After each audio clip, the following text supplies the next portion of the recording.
Well, hello, my friends, and welcome to today's Live Inspired podcast episode. Don't miss my Monday motivation essay. I'll reflect on my main takeaway from today's discussion and send it directly to your inbox so that you can begin your week just right. I want you to go right now and sign up at johnolearyinspires.com/Monday-motivation. One more time, it's johnolearyinspires.com/Monday-motivation. I'll include a link in the show notes. See you there.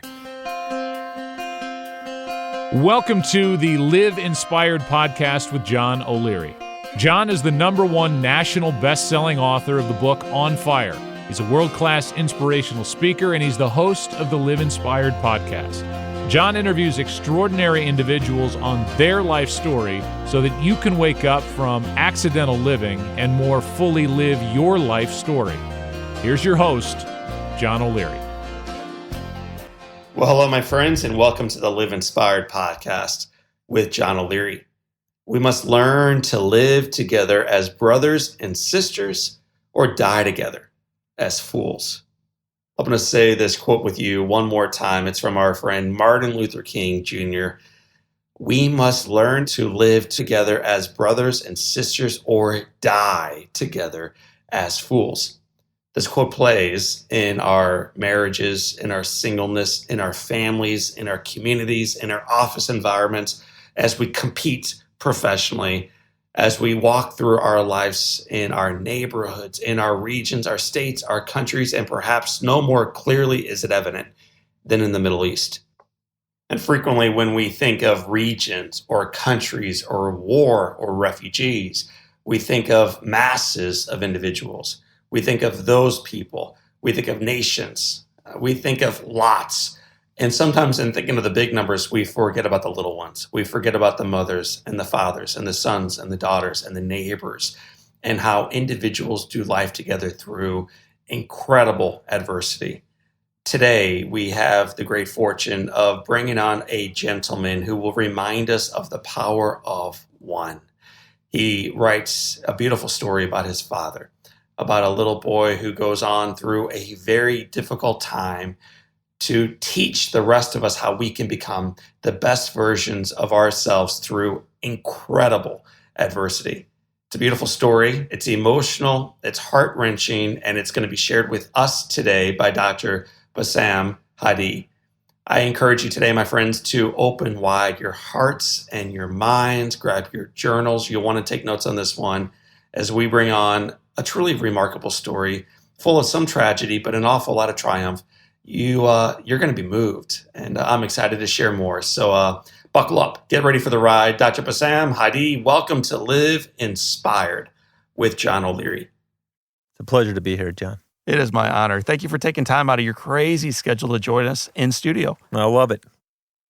So you've got a wild life yourself, and you've also decided to write a book about your father and grandfather's journey. I want to begin by talking just a little bit about you. Where are you from originally? I grew up in Belleville, Illinois, but I was born in Beirut, Lebanon. So I'm a hometown boy. You are a hometown boy. How many years, though, did you spend in Lebanon? I was born in 1967, spent my first 3 years of life there. I obviously don't remember much of it, but I moved here in the 1970s and been in Belleville my whole life as a kid until I went to college. You went to college. Did you always have a feeling you wanted to move toward medicine? No, I didn't. I actually was an engineer as an undergrad and applied to medical school, law school, and graduate school, and I happened to get accepted to medical school first. So I went to medical school. And with the goal of studying anything in particular, or just, I'm going to feel my way around and find a subject that I fall in love with? No, I actually did the second. I felt my way around, found out what I liked, and had no aspirations to be a neurosurgeon. It just kind of worked out well for me that way. Well, you've become a neurosurgeon, and it's my understanding that while in school, it's really the first time you started to recognize that some of the stories from your childhood were maybe even a bigger deal than you thought. Stories of your father and his father and their legacy. Everybody has stories from their father that tells them that they walked through 4 miles of snow carrying 20 books. And so I had this recurring story of what my father had to go through to become a physician or to be able to live a normal life. And at first, I thought this story was just an embellishment of a bunch of facts, may or may not be completely true. But then I got older and I talked to my extended family and friends, and I was like, wait, hold a minute. That all is true? He grew up in a refugee camp after being forced out of his house at 8 years old, and his father was against him going to school and literally beat him for it, and he wasn't allowed to study in the house and studied in the street lamps in the street. And then to get to college, he had to take this test, and he couldn't take the test because he didn't have the money. And then his grandmother gives him the money after she sells her jewelry, and he gets the top score in the country and becomes a physician. I was like, that's too much of a fairy tale. It can't possibly be true. Yet it was. That was the story. You just went through about 8 of the bullets that I wanted to ask you about in a grand total of 24 seconds. I don't know what we'll spend the rest of our time talking about, but maybe it's unpacking that story and how you learned not only the bullet point forms of it, going to school and not having shoes and grandmother selling jewelry, this kind of stuff, but the painful truth of it. So my first question, my friend, is why did you begin taking a deeper dive into your father's story?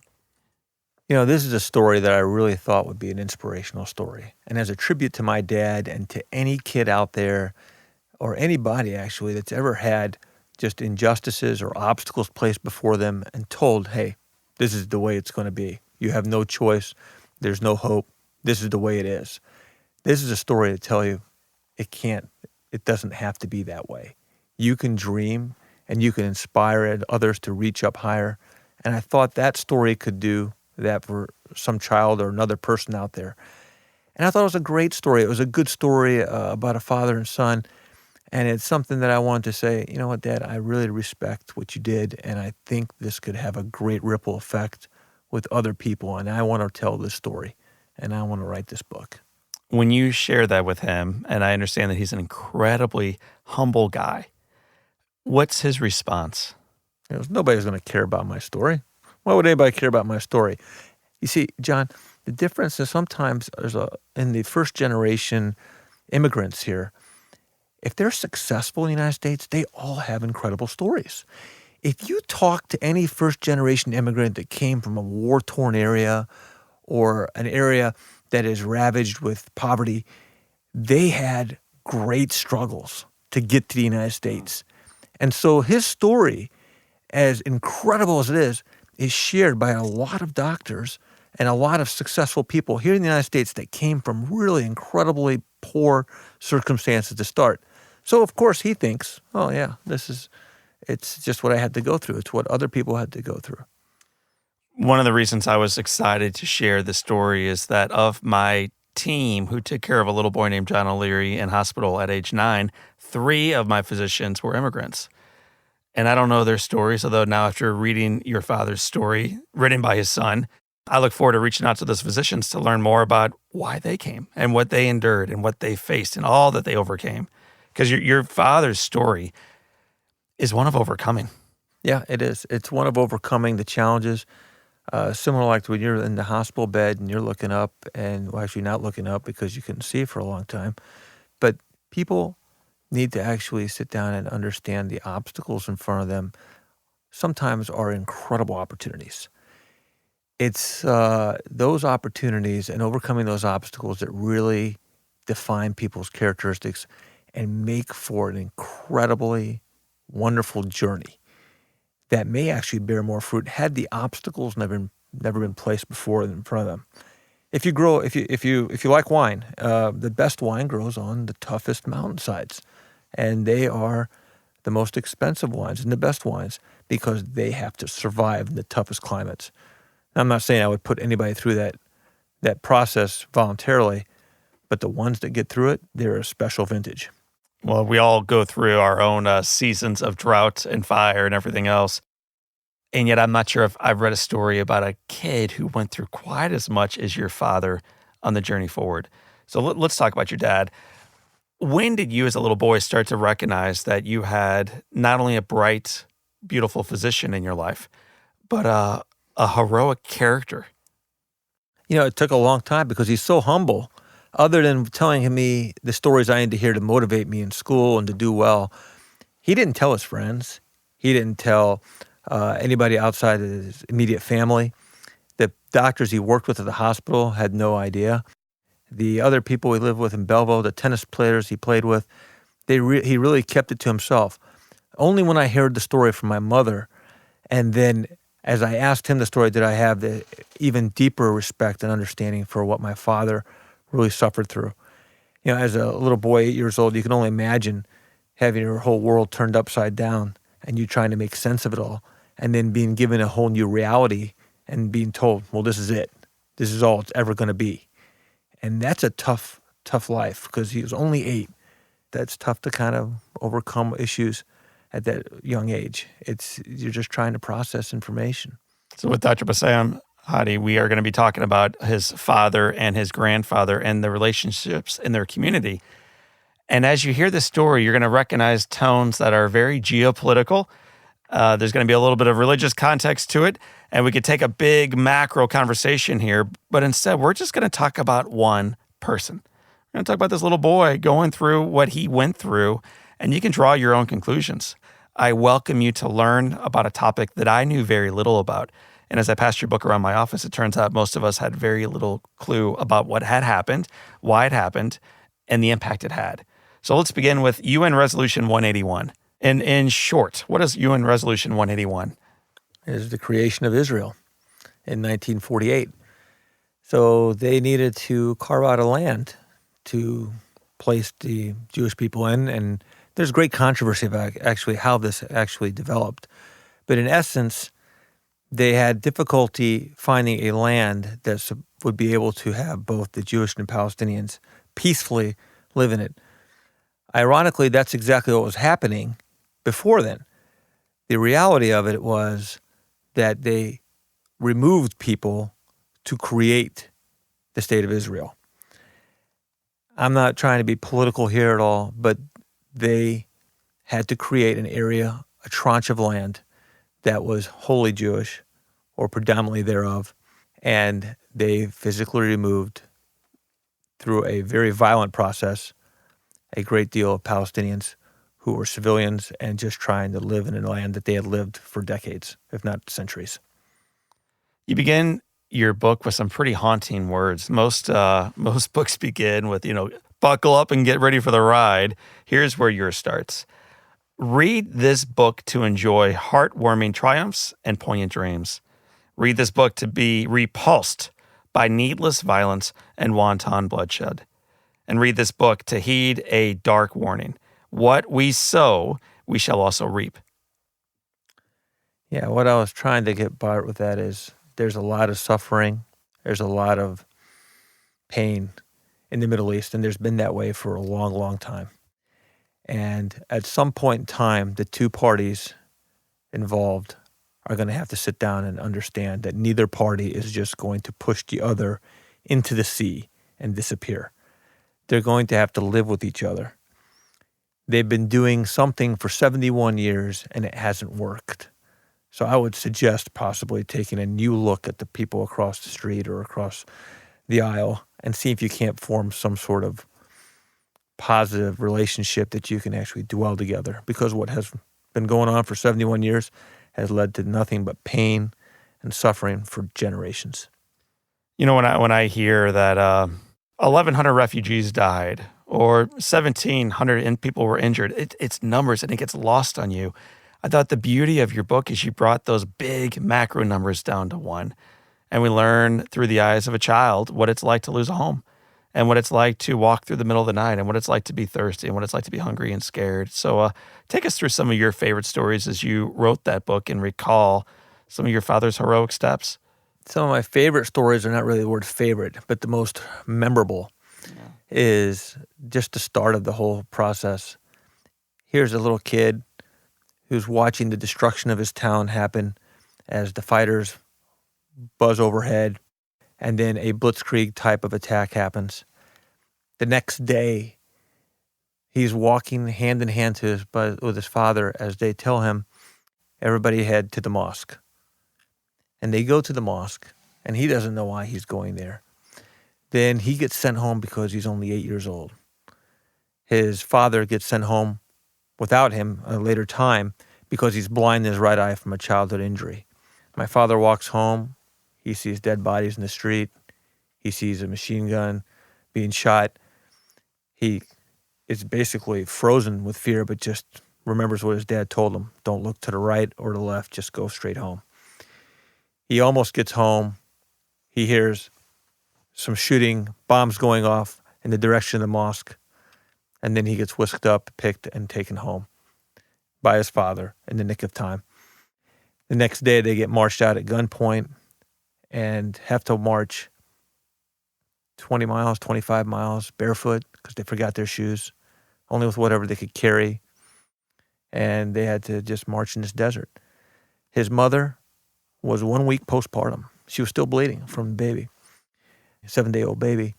She was worried would die because her milk would give out. And so one of the old ladies actually offered her jug of water to have her survive. And at first the grandmother didn't take it because it doesn't take anybody else's water. It would be taking their life. And she said, no, I've lived a good life. My family is dead. You take it. Take it for your baby. And she took it. And then they continued on their march and trek. But my dad remembers the most vivid memory of that was, other than walking the street with all the blood and the death, is my grandfather wrestling the key off of the door chain and saying, we'll come back. We'll be back. And they never went back. But that memory is vivid in his mind, that they took the key from the home and they kept it. They kept it their entire time. My grandfather probably died with it on him.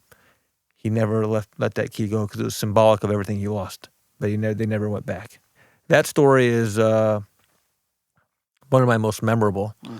As we went to Nablus, where they resided, the story that most haunted me per se, or a little bit what inspired me and haunted me, was his father became jaded very quickly after losing everything, which is understandable, and wanted his oldest son's help.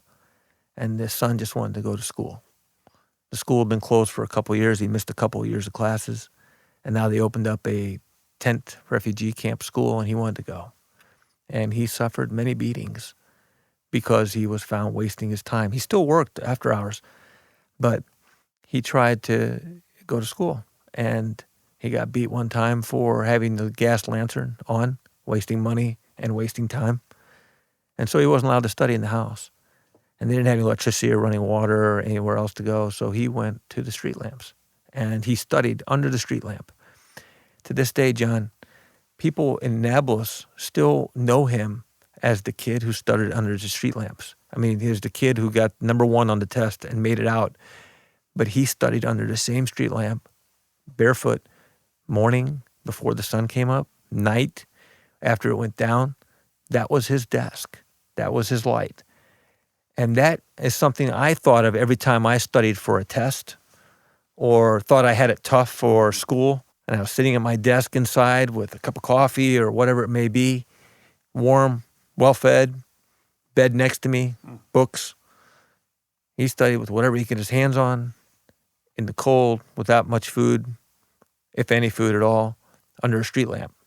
And I find that to be probably the most memorable thought in my head. In fact, I almost called the book The Boy Under the Lamp, with a picture, kind of a silhouette and him underneath. But I thought the road to Nablus had more meaning. And it could have been the road from Nablus, because it's really about the journey not only to it, in it, but also beyond it. Well, the road to Nablus had many meanings. The first road to Nablus was when they were evicted and they had to go to Nablus on foot and then by truck for a part of it. The road to Nablus is also the second symbolic, would be the road he walked to go study underneath that street lamp each time. That was the road to Nablus throughout the book. And then the road back to Nablus, where he goes and visits every once in a while to see family, because they have a house there, they have a condo. So those are the 3 roads I thought are symbolic in the title. And that's why I named it what it is. It's been said, you can't always choose the path that you walk in life, but you can always choose the manner in which you walk it. Yeah. Your father and then his father decided to walk this journey to Nablus in very different ways. And I think in the best way, ultimately, that each could. Your father, as a little boy, barefoot, in a desert community, away from home, struggling, with no resources, decides to imagine huge things through his life. What do you think it is that kept a little boy with nothing imagining that anything was possible? Well, first off, I want to make sure I understand that my grandfather was not a bad guy. I mean, imagine being in his position. You're in your late 30s, you're diabetic, you're blind in one eye, and you have everything in your world taken away from you, and yet you have children to provide for.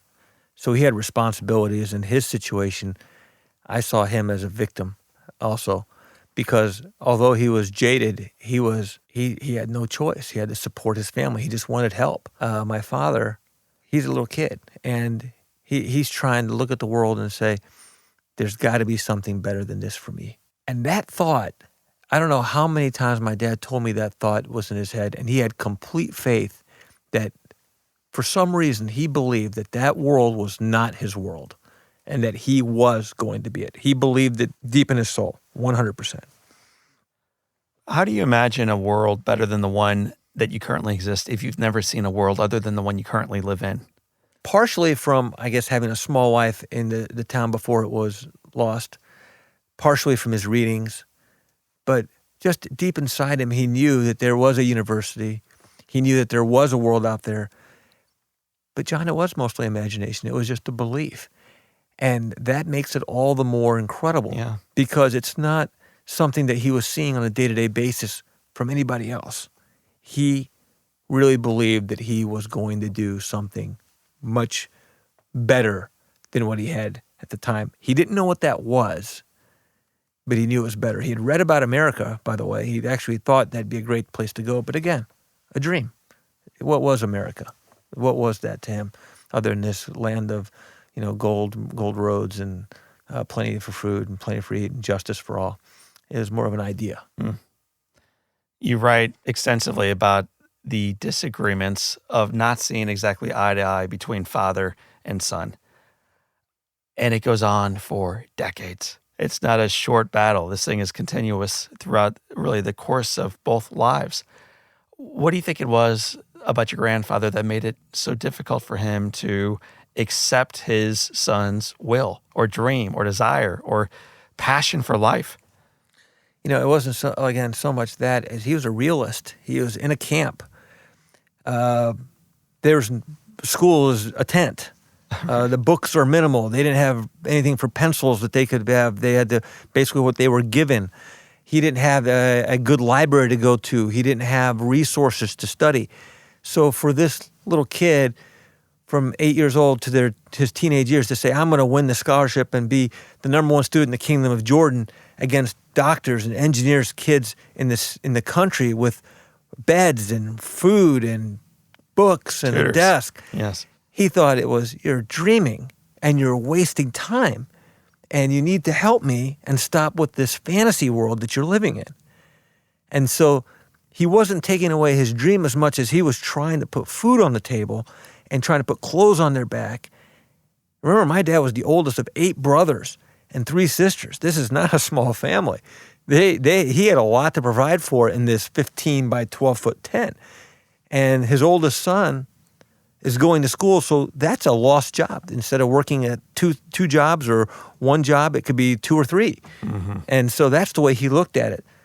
But this also comes from the fact that he had no possibility to do anything better. He knew he was stuck in this world, that he was not going anywhere. He had kids. His opportunity was gone. What he didn't see is the opportunity those 11 kids presented and what they could do. He only saw what he could do. And so he didn't understand the ripple effect of putting positive thoughts into people around you or your own children, seeing them become more than you. That did not dawn on him for some reason. And that is kind of what this book is about, of saying, hey, you may think you're stuck. A, you're not stuck. You can do anything you imagine. B, how you act and what you do affects everybody around you. And you could really lift people up or pull them down with you. So Dad starts making soap. Dad starts tutoring others. Dad starts doing all kinds of any little job to help support not only him, but also this test that he's got to take in time. Yeah, he initially was selling soap. Didn't do too good a job at that, but just a little bit. Tried to sell some food and pudding. Again, didn't do well at that. Became a really good tutor. So as he excelled in his classes, because he was singularly focused, he started tutoring the teachers' kids, which was incredible. High praise. Yeah, that's a very, very good compliment right there. From there, other people started to hire him as tutor. And so he would earn money tutoring children after school. Your mother, your grandmother, becomes really, for me, one of the great heroes in this story. Clearly, your dad is just such a bold little guy, a little visionary, so much courage and zest and resiliency. And I'm not sure he could have done what he ends up doing without the assistance of his beautiful mom. Just talk about your grandmother. So my grandmother, his mother, was a very smart, clever, funny lady with an incredible sense of humor and a very, very strong personality. It doesn't come out quite as much in that book because we're in a patriarchal society. But she was incredibly tough and had a great smile. My dad, probably the only person I know that I've ever met that has never been given a gift of any substance by anybody except for one gift. My grandmother sees him crying under the street lamp because he can't take the test because he doesn't have money for it, because his father took the money that he got from tutoring. And she tries to console him, puts her arm around him and says, "Son, I don't need that piece of paper to tell me how smart you are. I know how smart you are. Look at how all the kids you've been tutoring. Look at how much money you've made tutoring. You made more than your dad working." And my dad looks at her and says, "You don't get it, Mom. I just wanted one time to have an opportunity, a shot like everybody else, just to graduate with everybody else, just to be treated like another kid at the high school. But I'm not going to have that." And she said, "Do it really means that much to you?" And he goes, "Yes." And he walked away. And so she went home, took out the only thing she had of any value, which is a big deal for a Middle East female, because Yes. their wedding jewelry is supposed to be kind of an insurance policy. If anything happened to the husband, that is the only money they really have, because they can't really go out and work in that type of society. So she took that and she sold it. And then she brought the money to my dad, and my dad wouldn't take it. He said, "Where'd you get this money from?" And she said, "I sold my jewelry." And he wouldn't take it. And then she said, "What's done is done. Go do something good with it." That is the one gift that I can point to in his entire life that he probably got that he did not actually pay for. From that, he took the test. He graduated high school. They sat around the radio 3 weeks later and waited for the top scorers in the Kingdom of Jordan. And it's important that folks listening right now understand he's a little guy in a refugee camp under a tent and studying under a streetlight. This isn't exactly, we're not the Ritz-Carlton with tutors coming by to give us a hand. So as he's listening to the radio, what does he ultimately hear? They start saying the top scorers and the top names in the country, and they announce my father as the number one scorer on the exit exam in the Kingdom of Jordan. And he was offered a scholarship to the American University of Beirut to study medicine. It was his dream come true. It was a dream that he had been planning for 10 years. And the off chance that he would have that one sliver of an opportunity, and that he'd have that one little piece of luck that would help him. And it was a miracle in of itself. Because if you had to write the script and say, all right, so this kid who sleeps on the ground, on a mat, on a dirt floor, who is always starving, who really has no access to resources or help, has to find pencils, barely has shoes, studies under a street lamp to compete against other kids with probably very, very smart kids in the country with more resources, you would think there's no way. But there's one thing that you can't ever really measure, and it's the heart of somebody on the inside. Many, many times in life, it's not the best athlete that wins something, it's the one that has the most heart. And this is kind of like that. You know, may or may not even been the smartest person in the country, but he tried the hardest, and he had a will of iron. And so he saw it through, and he willed it to come. He just willed it to be reality. You filled a beautiful book with stories and unbelievable anecdotes about what he went through, what he weathered. Fast forward the tape a little bit, though. Eventually, he makes his way to the United States. Was his father proud of him as he's progressing forward in life, getting into school, beyond school, medical school, into the States? Well, I'm particularly actually proud of that last chapter because I wanted to close the loop with the father. And it's a true story on how it was closed also. So my dad lived in the United States, became a physician. After he immigrated here, was naturalized in 1976, actually the 200th anniversary. Huh. And it was very, very festive. He had to take a huge test for this too. He studied to become a U.S. citizen, and he was so proud. My father, when he goes to a baseball game or any sort of sporting event, he'll put his hand on his heart.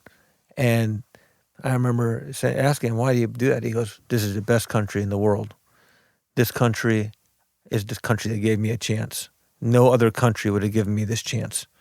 This is it may have its mistakes, have its flaws, but this is the best country in the world because here you have opportunity.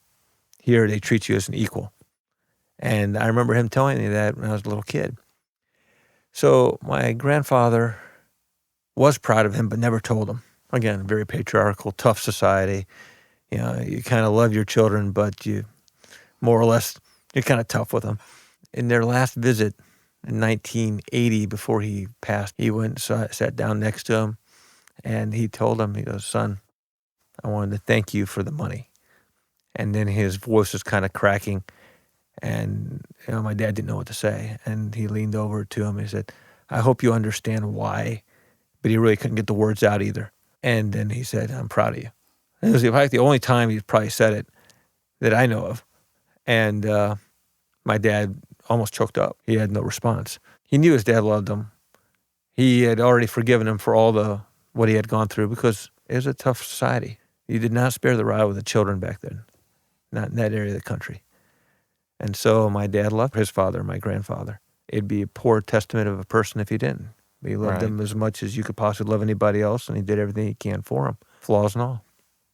You wrote about what became of the other brothers, the ripple effect of one refugee's life. And part of the reason this is such an attractive story for me right now is the refugees are in the news, whether they're those people in Europe or those people in the Middle East or those people in North Africa or those people coming from South America or Central America. For the course of humanity, the refugees have been on the move, and there have been people, human beings, longing for a better opportunity.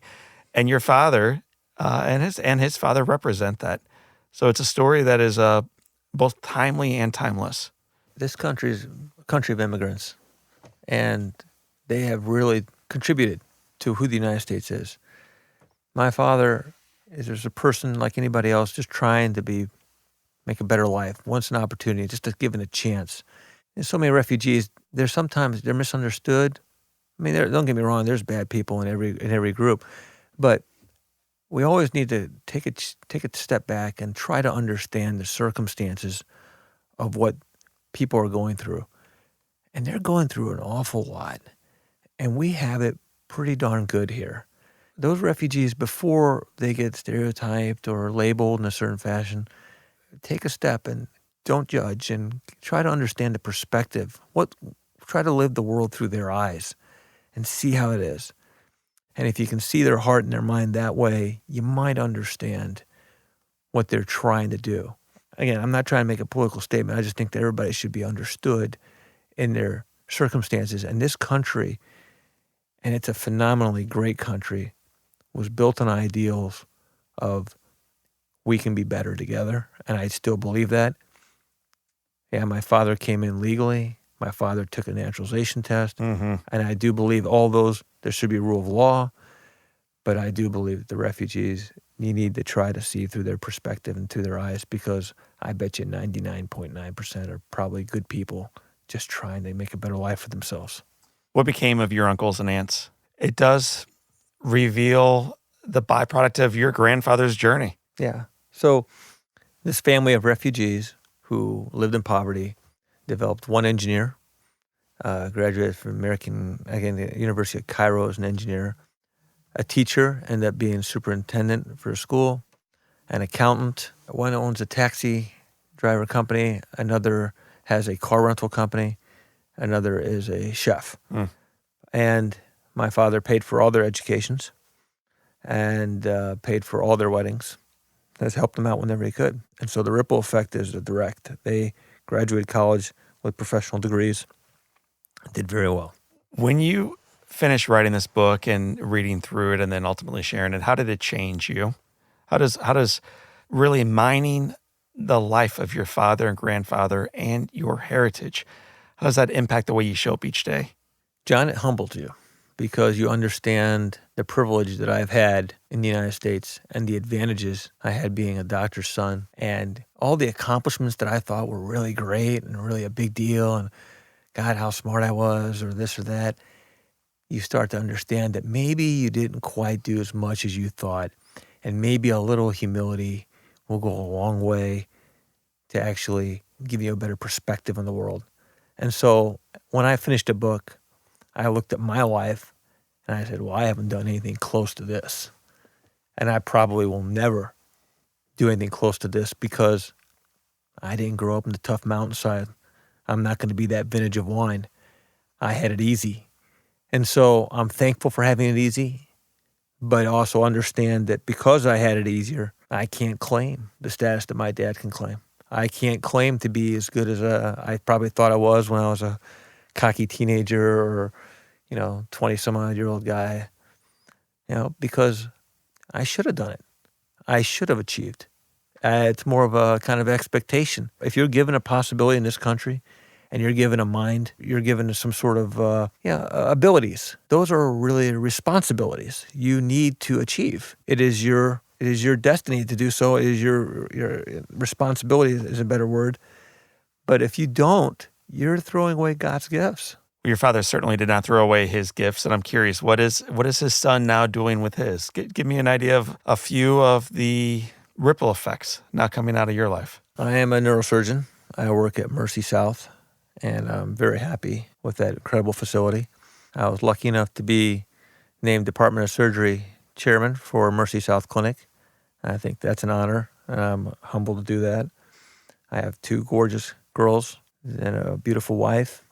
I have 4 great kids from a previous marriage that are wonderful children. And I have a great immediate family and a great system of friends that supports me. Probably don't deserve all the love and support that they give, but it's there for me. And those are my most proudest accomplishments. I have a great family, and I've done well professionally, but I think I'm very proud of my family. You wrote your book fairly directly toward an individual, toward a dad and his father and that community. But clearly it has some geopolitical ties. Yeah. I mean, it's directly tied to what happened through World War II, the results of that, the ripple effect of that, the Jewish people rightly looking for safety somewhere, finding it nowhere. And because of that, now there's a negative ripple effect that is occurring within your own villages. As you look toward what's still happening in the Middle East, why do you have hope? You have to have hope, John, because I think without hope, you don't go anywhere. Without hope, my father doesn't accomplish anything. You have to have hope and a belief, and you have to aspire to aim higher. The peace process or lack thereof in the Middle East is a lack of understanding and perspective on multiple sides. Frequently, people do not see or want to see the other person's side. They don't see them as people. They see them as adversaries. They don't want to compromise. They want to win the argument. They don't find a way to live together and see the good in each other. They find the bad and they want revenge. I think the peace process could be much better if everybody could see through the eyes of the others. This book is not an anti-Israel book. In fact, Israel's the only democracy in the Middle East, and it's a wonderful country. And I will say that its educational system and its treatment of all the Arabs within the proper Israel is excellent. It's the occupied territories. It's for lack of a better word, this giant prison that's been made around the people that are still there. They have been forgotten, and their plight is poor. And they need to be given just a chance and an opportunity and looked at as fellow humans, as opposed to adversaries that need to be gotten rid of. Or vice versa, they need to look at the Israelis as their fellow man, their brothers. They can't look at them as people that they're going to have to remove from Israel and push into the sea. That's just not going to happen either. at some point, they're all going to have to sit down and understand we're going to have to live together. And how we treat each other is going to come back and ripple back to us. And that's the essence of it. So I still have hope. I think with the proper leadership or proper people in position, people that love each other, that are strong but love each other and can see through each other's eyes, I think that great things can still happen. So on our Live Inspired show, we have questions that tether all of our guests together. We call them the Live Inspired 7. And the very first question is, what is the best book you've ever read? The best book I've ever read? That is a very good question. And I'm going to say that it may be a little bit controversial. Is Atlas Shrugged by Ayn Rand. I think it is a very controversial book, but it's an incredibly perceptive book. So I love that book, Atlas Shrugged. What is one positive characteristic, one trait that you possessed as a child that you wish you exhibited as brightly and as brilliantly today? Innocence. I was much more of an innocent child. I saw the good in everybody. I never assumed bad. You could probably rob me blind or lie to me, and I just did not know bad. I just did not know evil. And I was very innocent. And as I've grown older, I'm less innocent, and I think it sometimes helps, but a lot of times it takes away from being a better person. I see things that I shouldn't probably see. Awesome. Well said. If your home caught fire and your spouse and your children and your pets are all safely in the front yard, you have an opportunity to run back into the house and grab one item that matters. What's the one item you grab? The one item I grab, my Bible. If you could sit on a bench overlooking a beach and have a long conversation with anyone, living or dead, who would you want to be seated right next to on a bench? I would really, and I know this is, people will laugh at the cliche, I would love to sit next to Jesus and ask him, because he is the center of three religions' differences. And I would love to ask him, could you please tell me what would unite these three? Because the way they view you divides these three major religions. That's so interesting. I've never thought about Jesus being the central character that actually divides three of the great religions. So, and now switching spots with Jesus, and I know you may not be super comfortable doing this, but what do you think his response might be? He might actually tell me, does it matter? He may actually say, does it really matter what you think of me? You're supposed to do what I ask you to do.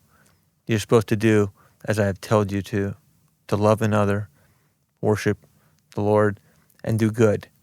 Does it really matter what or who I am? And it may be a nice rhetorical question, but I don't think he'd answer me, because I don't think he'd want to declare one or winner over the other. But I think he'd make you think. So I wonder if he would answer that way. What's the best advice you've ever received? The best advice I've ever received is always try to see the world through another person's eyes. You will get what you want, and you will be a much better person if you can always have the perspective of being able to see the world through other people's eyes. What would you tell your 20-year-old self? Yourself described cocky, know-it-all, bright, intelligent, focused kid. What would you tell your 20-year-old self, Doctor? You're not as great a person as you think you are, and you're going to need a lot of help along the way. If you think that you can go through this world on your own accord because you're so great, you're going to have another thing coming. Well, another thing coming shows up in all of our lives. It has shown up in yours, and yet you've bounced back, moved forward, written a beautiful work. And so the final question applies, I think, well here. It has been said that all great people can have their lives summed up in one sentence. How would you like your one sentence to read? Redemption. I've basically been like a phoenix rising, I think, from what I thought were poor circumstances, if not ashes. And although I have had to, not overcome as much as my father did, I nevertheless had a point where everybody probably could have counted me out. And I've actually think I've done fairly well, trying to stay humble. Dr. Bassam, how do you have stayed humble? You are another living example of the phoenix in action. A bird that soars a little too high reduces itself to ashes and yet then from those ashes goes on to learn its lessons and soar even higher. I want to thank you for sharing part of your story with us. Thank you for sharing your people's story with us. Thank you for sharing your grandfather's story with us, and maybe most importantly today, thank you for sharing your dad's story with us. It's been a pleasure, John. Thank you for having me on. My friends, I hope you enjoyed that story. I'm going to encourage you right now to check out the Worthy book. I have it earmarked about 60 different times. It's a great book. It's called The Road to Nablus. It's written by my friend, Dr. Bassam Hadi. It is in bookstores now, and you want to check it out. So for this time, and until next time, this is John O'Leary, and today is your day. Live inspired.